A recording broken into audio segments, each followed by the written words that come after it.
Hey everybody, what's up? Ehren right here, Question Period Canada. What's up, Moo? What's up, Charlene? What's up, Max? What's up, Dan? What's up, Trevor? Let's get it going. They're gonna gaslight us tonight. Let's kick it off with Pierre Poilievre. He's gonna launch it for us. These are the highlights. Mr. Speaker, the question was about the Prime Minister's billion-dollar green slush fund scandal. We already know while he forces 2 million Canadians to a food bank and doubled housing costs, is quadrupling the carbon tax, he has a billion-dollar fund that whose own bureaucrats say reminds them of the sponsorship scandal, whose executives give money to their own companies. Yesterday, a courageous whistleblower testified the Prime Minister's Innovation Minister lied, and I quote, lied to the committee. Why is this minister and his boss, the Prime Minister, covering up this scandal and waste of Canadian tax dollars? The Right Honourable Prime Minister. It's not surprising that the Conservative leader doesn't want to talk about his failed Republican-style plan to shut down Parliament last week. All his 30-hour temper tantrum achieved was to show Canadians the party's true colors and cost Canadians $2 million in tax wasteful spending.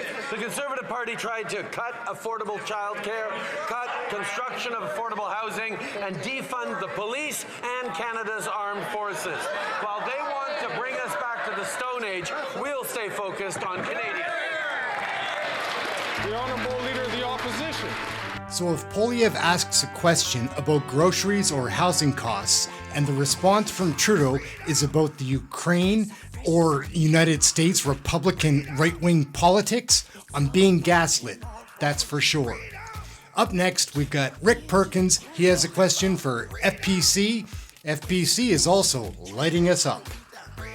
Well, it's just not good enough that they won't deal with Liberal corruption at the Green Liberal Slush Fund. In fact, the minister took 35 months under his watch to suspend the Green Slush Fund when his own officials were in the meeting. And the whistleblower testified last night that the chair of the Green Slush Fund tried to get $2.2 million from the fund into her own vanity project, the Annette Basharian Centre, a direct conflict of interest. Since industry officials were in the meeting, why did the minister not fire this Liberal corrupt director the minute that happened? The Honourable Minister for Innovation. Mr. Speaker, we will take no lessons from the Conservative, Mr. Speaker. Just last week, Canadians have seen they have voted against CSIS, Mr. Speaker. They have voted against funding for affordable child care in this country, Mr. Speaker. They voted to cut Canadian dental care program, Mr. Speaker. On this side of the House, we'll stand for Canadian. We'll stand for growth, and we will continue to fight for Canadians at every step of the way, Mr. Speaker. It's almost impossible to believe a word out of FPC's mouth. They're always the same words. We will not trust these Conservative leaders, and then followed up by a lie every time. Up next, we've got Stephanie Kusi, who is back, saying the word gaslit, but she's not going to get any satisfaction. Randy Balsano unfortunately answers the question. Calgary Mindapore. Albertans can stand with Albertans and stop gaslighting Canadians. Yesterday, CTV reported that basic necessities cost more in Calgary than any other major Canadian city. One Calgarian said it's really difficult if you're sacrificing your own meals so your children can eat because grocery prices are unaffordable, or if you're rationing up things like heat for your home. After 8 years of this Liberal NDP government, families are struggling to meet their basic needs, feed themselves, or heat their homes because of this cruel carbon tax. Will the Prime Minister cancel his carbon tax, or will he continue his plan to ruin Christmas for all Albertans and all Canadians? The Honourable Minister for Workforce Development. Mr. Speaker, that member has clearly found her voice today, but it has been months that she and the Alberta Conservatives have been silent on defending Albertans when it comes to Danielle Smith's risky and reckless approach to taking Albertans out of the CPP. Maybe she agrees with her leader that Ukraine is some far-flung foreign land. Mr. Speaker, Ukraine matters to Canadians, it matters to Albertans, it matters to Ukrainian Canadians. They and she should be ashamed. Coming up, we've got John Barlow, who the Liberals try to gaslight twice. First, they try with Jennifer O'Connell. She doesn't succeed. And then Chrystia Freeland tries to gaslight him. but you can't gaslight Clark Kent or Superman. The Prime Minister's Christmas gift to Canadians is 2 costly carbon taxes, driving up the cost of food, fuel, and home heating. But premiers and First Nations across this country are demanding that he axe a carbon tax because they know that this Prime Minister is not worth the cost. They are joining Conservatives in opposing this punitive carbon tax because Canadians can't afford Christmas dinner. Every month, 2 million Canadians are lined up at food banks because they can't afford to feed their families. When he increases taxes on farmers, those numbers get worse. Will the Prime Minister cancel his plans to quadruple the carbon tax on families, First Nations, and farmers? The Honourable Parliamentary Secretary. Mr. Speaker, if you want to talk about food affordability, we should talk about Ukraine as the breadbasket to the world. And what I found interesting, Mr. Speaker, and something that the Leader of the Opposition said today in response to the Prime Minister calling out the Conservatives' vote against Ukraine, is he used the term about faraway lands. And Mr. Speaker, that reminded me of something. He's, quote, "We will no longer use American military might to construct democracies in faraway lands." Donald Trump said that. Why are Conservatives repeating the MAGA lines? One of the most alarming parts for sure are how all the Liberal caucus are applauding that foolishness Jennifer O'Connell just said. It's a problem. The Honourable Member from Foothills. Well, it's Merry Christmas, Speaker, and I guess the member opposite doesn't realize what country she's in, but the Merry Christmas gift from this Prime Minister to farmers is what? $1 billion carbon tax bill in their stocking, quadrupling that carbon tax under the tree. And the gift from the Prime Minister's Liberal loyalists in the Senate is to cancel Bill C-234, preventing a carbon tax carve-out for farmers. When we have 2 million Canadians lined up at a food bank every month, and those numbers only getting worse when you increase taxes on farmers, why was the Prime Minister canceling Christmas instead of canceling this quadrupling of his carbon tax on farmers, families, and First Nations? The Honourable Deputy Prime Minister, Minister of Finance. Mr. Speaker, the Conservative leader inadvertently showed his true colors a moment ago. He couldn't bring himself to say the word Ukraine, so instead he dismissively called it a faraway land. You know who notoriously used that term?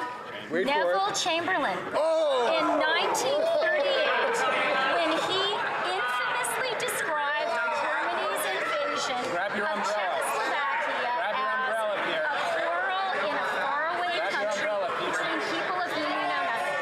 Shame on them for using the language of appeasement and isolation. An absolute goof like CHYSTIA Freeland should not be bringing up anything about World War II. Not Arthur Neville, not Nazis, not anything. She shouldn't speak on it. She shouldn't be an MP. We're going to finish up with a couple of more questions that are just Liberals gaslighting Canadians. Seamus O'Regan, who is back on the sauce pretty sure, because he was asked a question, but only has questions to throw back. Honourable Minister.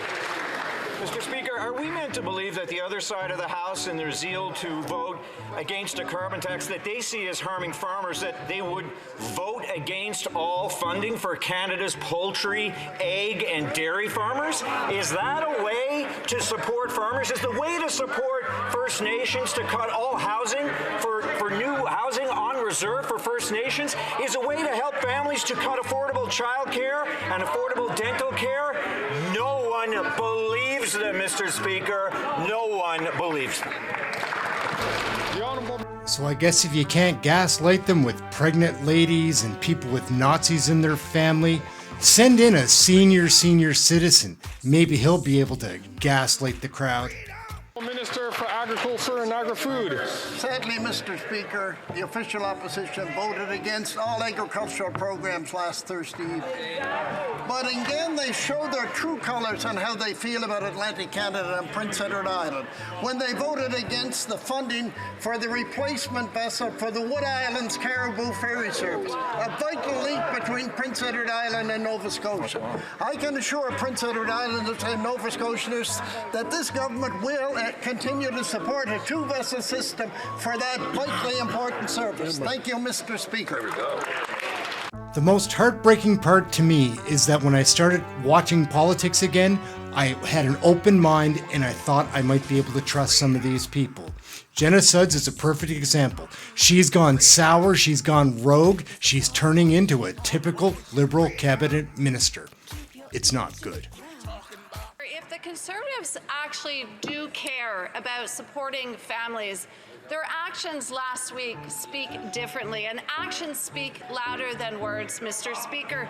They voted against much-needed investments to increase access to childcare in underserved communities. They voted against moving forward with a framework to create a national school food policy, putting food back into schools for children who need it. Mr. Speaker, they're just not worth the risk. The Honourable Member for Bellechasse, Les Chemins, Lévis. All right, we're almost finished. I'm Ehren, this is Question Period Canada. We have fun here with Canadian politics while we open our eyes to being gaslit by this Liberal cabinet. To send you off, this is Karina Gould. She has an alien baby inside, and it's no joke. It's been in there for 13 months, only 2 months left. That's it, like and subscribe. We'll check you out tomorrow. Thanks for watching. Try to stay warm, get something to eat. Karina Gould, who's 13 months pregnant with an alien baby, seems to think that it's the Conservatives' fault how things have been the last 8 years. On this side of the House, we are proud to stand up for Canadians. Mr. Speaker, last week what the Conservatives did is they voted consistently against measures that not only make life more affordable for Canadians, but help them in their time of need. 988 that was just launched with regards to suicide prevention. What did the Conservatives do? They voted against it. Mr. Speaker, when it comes to supporting victims of gender-based violence, what did the Conservatives do? Voted against it. The list goes on, Mr. Speaker. That is irresponsible. That is reckless. And quite frankly, these are right-wing extreme politics from the United States that we don't want here in Canada. Does any of that make sense to you? I know the alien baby does, but everything else, blame the Conservatives? Like and subscribe. Having fun with Canadian politics right here.